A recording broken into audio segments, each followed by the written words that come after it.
Aimsy here of Aimsy's Antics. Welcome to my channel. I hope you are well today because I have another creative and crafty project to share with you, and this one is utilising my Silhouette Cameo 4 once again. But if you don't have one of them, you can use whatever digital cutting machine that you have. So this will work for the Cricut, and I think Brother do a cutting machine as well, because I'm going to show you how to make a mermaid cake topper complete with a shaker portion to it, so you can have free moving sequins in it. Now this is for my niece's birthday. She absolutely loves mermaids, so I thought I would make a beautiful little cake topper. So if you would like to see how to make a mermaid cake topper, then let's get crafting. So here is the Silhouette Design Studio, and I have my page set up already as A4 and in portrait mode, but you can have it in landscape mode, whichever works best for you. And I like to have one working tab, so everything will happen in this tab, and all the other tabs will be the clip art that is needed to make the mermaid cake topper. So I am just copying and pasting in the shell outline into my working tab.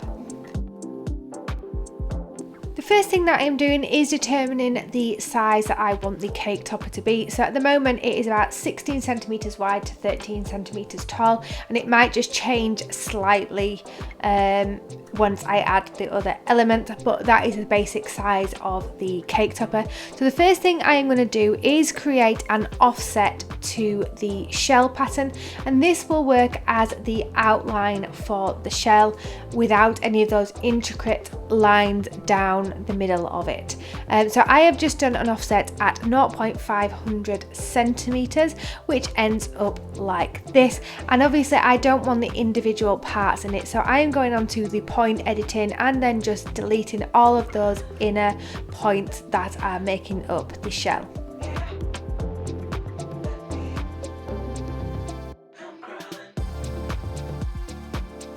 And then we have the outline of the shell complete, and as you can see it is slightly larger than the inner working of the shell. And all I'm going to do then is just change up the colour of the fill and line of this, and this will just represent the colour card that I am going to be using. I find it really easy to colour code all the different parts, and you can sort of see how it is potentially going to look once it is cut out. So I've coloured that in one of the coloured cards, and then I am just trying to thicken the lines here on that inner working of the shell because they are a little bit delicate. So I am just using the line editor and changing up the thickness, so hopefully it will cut out all right. But I do have a little bit of problems with this, and I will show you how I rectify that later on, but this is what it looks like for now. And what I'm actually doing is changing the size of the outer shell because I actually don't want that much overhang, because this is going to be the shaker card. You want it all sort of fitting around the same size around the edges.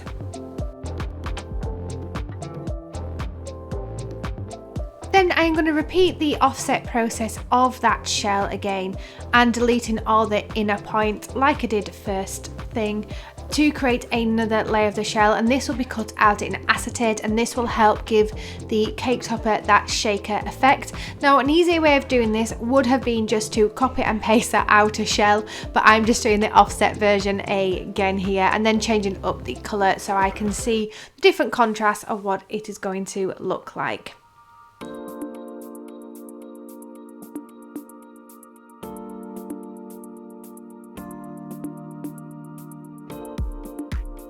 And then before cutting out or designing any more of the cake topper, I am just going to cut out these pieces that we have here. But first I am flipping the design because I like to cut out on the wrong side of the card. So the nice part, shiny side of the card facing to the mat, and I just find that this gives me a better cut. And I'm using a ratchet blade with the cardstock texture heavy setting, but I always find that I need to up my blade to about a 6, and this is probably because my blade has done a lot of cutting and is a little bit blunt. And I also like to reduce the speed because I find this gives you a neater cut because it is doing it a little bit slower. Obviously this is sped up, but this is what it will then look like, and I have a really nice icy blue shimmery metallic cardstock for that back piece. Then it's time to cut out the remaining parts of this shell, and this is where I think it goes a little bit wrong and I have to adjust the settings of the inner part of the shell.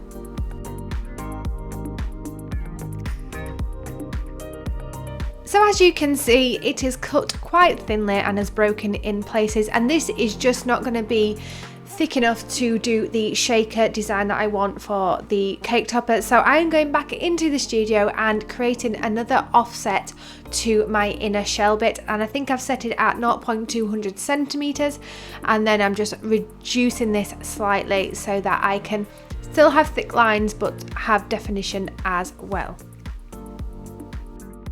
So after playing about with the offset, I have managed to create this part to the design, and I'm using exactly the same settings as before, apart from reducing the speed down to the slowest, which is number 1, and it's enabled me to cut out the intricateness of this inner bit of the shell, and it looks great contrasting against that back piece. So then we're going to move on to the acetate piece.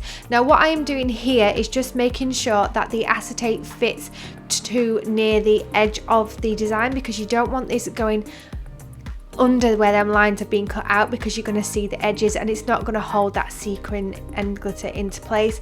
So this looks like it is fitting well, so I'm going to cut this out in acetate.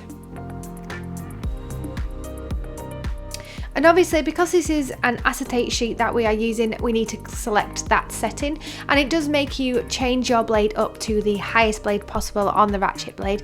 But I also have a deep cut blade, I think it's called. It is what you can use to cut through thicker and heavier material, so I'm using that overcut option on this and altering it to the settings that it says.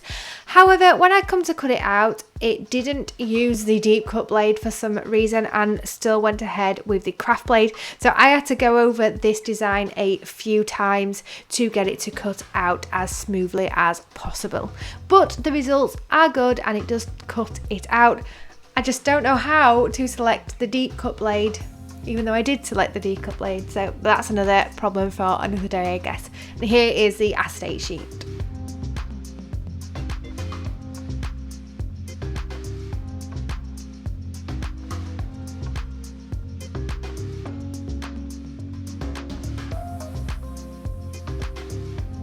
So now that we have all the base pieces for the cake topper, it is time to create the embellishments and additions to it. And I want a really nice mermaid tail on the side of my shell.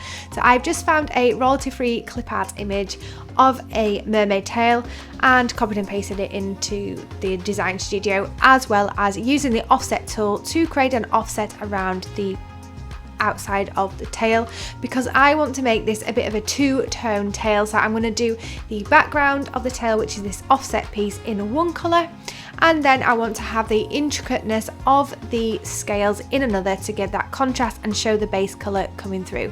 So I'm using the trace option to do this, and using trace and detach, which allows you to remove the scales from the design, and I'm just colouring it in the colour of card that I'm going to use. And as you can see, it did separate the tail from the scales, so I want this bit to be cut out, so I'm using the trace option once again, and once I have got the amount I want, and then clicking trace only, and it gives you this lovely bit of outline. And as you can see, this is what it'll look like. So what I'm doing then is just colouring up the line and fill to match the rest of the scales, and then joining the scale and tail together, clicking weld so that that becomes one solid piece and will cut out as one piece.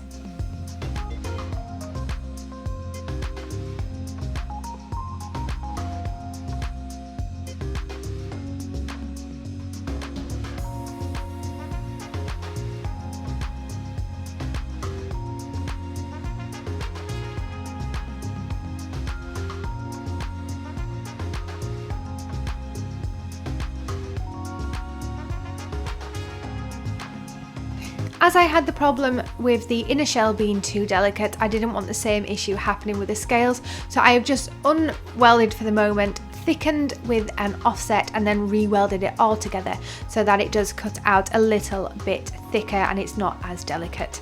So here is the base bit and how it has turned out.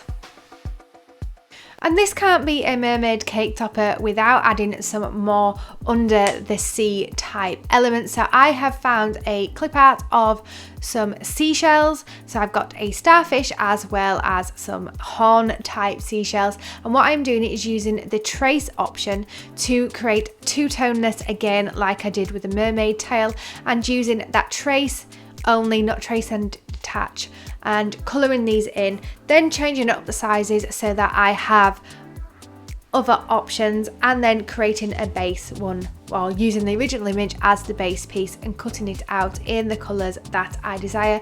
And again, because some of these are glitter ones, it is always best to cut out glitter cardstock with the glitter facing down so that you get nice neat cuts. So everything will then be flipped. You always flip an image if you're going to cut it backwards on the machine, if that makes sense. And I also wanted to add some pieces of coral, so I found some images of coral here, but you can also look through the library or store for any types of leaves that may resemble coral if you can't get any coral designs. And again, just altering these and making sure they fit on a page, and I'm going to cut these out in about 4 different colours that I use on the cake topper. As well as the mermaid cake topper, I wanted to create a number 1 for my niece, but also make this mermaid theme. So I thought I would show you how I do that as well. So this is going to be a number 7 with mermaid scales, like the mermaid tail.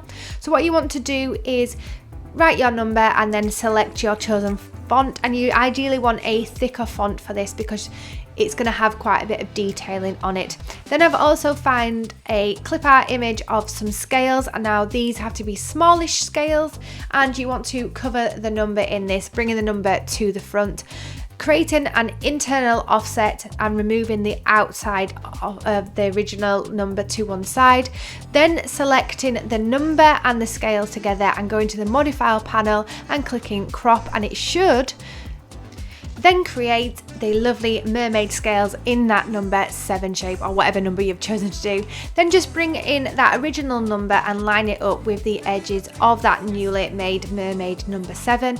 Then you want to right click them both, or select them both, then right click and click make compound path, and this should then merge everything together, creating that really nice mermaid number 7, like so. Then what you want to do is either create another number 7 that will go on the outside of this, or create an offset, and this will just act as that backing colour. So we will cut out the intricate bit in one colour and then the background bit in another colour to create the really nice mermaid scale design, like so.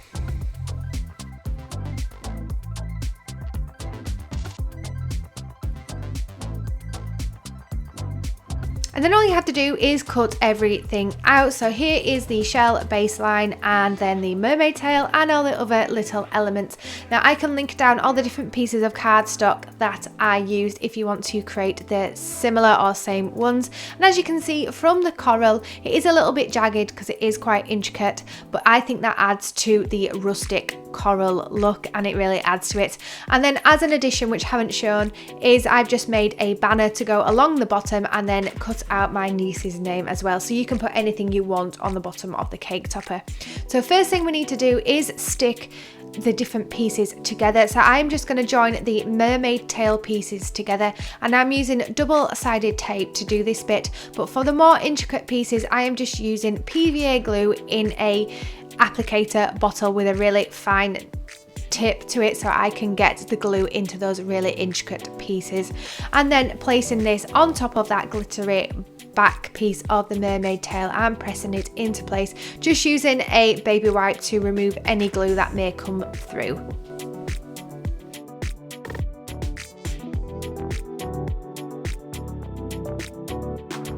And then repeating the same process with the starfish and the little cone shells.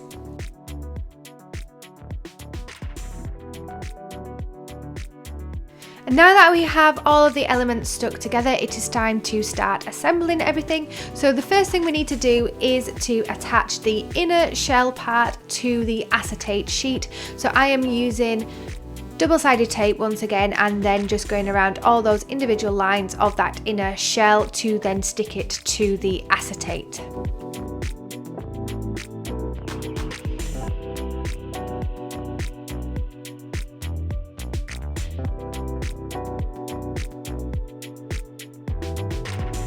as the cake topper is going to be a shaker style, we need to use some adhesive foam to create a bit of dimension, and that we can create compartments within that shell. So what I am doing is placing all of the adhesive foam along every line again, like I did with the double-sided tape of that inner shell, folding this in half so that it is a nice thin strip, but this doubles the thickness. So yes, sticking one side all the way around and all the individual pieces to create them compartments.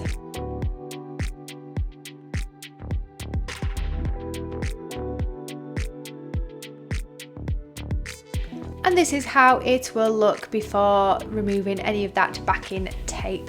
Now this tape is quite sticky, so you might get a little bit on your hands. And then because we are using acetate, I just wanted to use a little bit of anti-static powder. Now you can buy these pouches on Amazon really cheaply. I can link one down below that I am using. This is really good for card making as well. It just takes some of that static out. And then I have a selection of glitters, all in different mermaidy type colours, as well as some sequins. But first I'm going to start off with some glitter and then just place odd bits in the different compartments that we've created, changing up the colour every so often, and then following this in with the sequins. Now the important thing to remember is not to overfill the compartments too much, because you won't actually see any of them moving about and shaking. And secondly, because that tape is quite sticky, some of the sequins might stick to the edges of the tape, which mine have done, but I think this adds a really good effect because it looks like they are suspended in mid-air. But yes, play around with whatever design you like and whatever sort of bits you want to put into the compartments.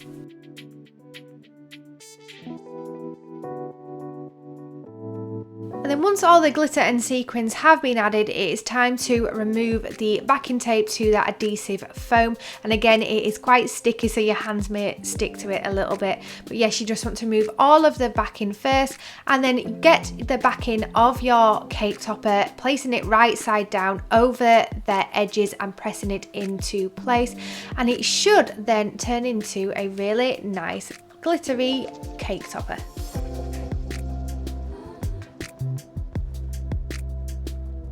And then it is time to begin adding on all those additional elements to the mermaid cake topper. So first, play about with the placement of everything and just sort of look where you want everything to be situated, because it's best to play about with it first before sticking them down, because you might change your mind. I always do. But yes, and then I'm just adding in that banner at the bottom as well. Then to continue adding dimension to the cake toppers, we're going to use some foam pads that you would use in card making to adhere on the elements and just give the cake topper a little bit more of a 3D look. So play about with the placement of these and then stick your embellishments onto that shell base.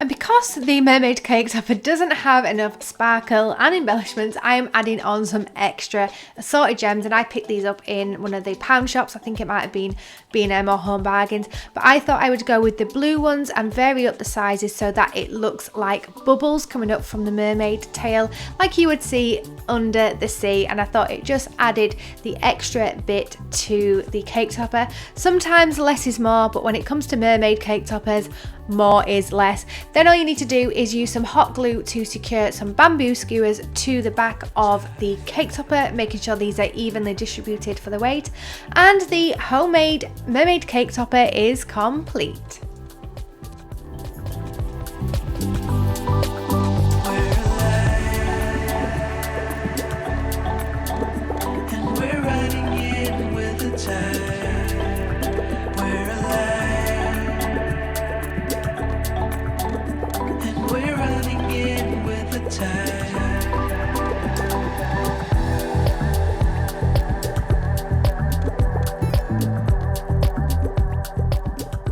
There you have have how to make a mermaid cake topper using the Silhouette Cameo 4 or any other digital cutting machine that you may have.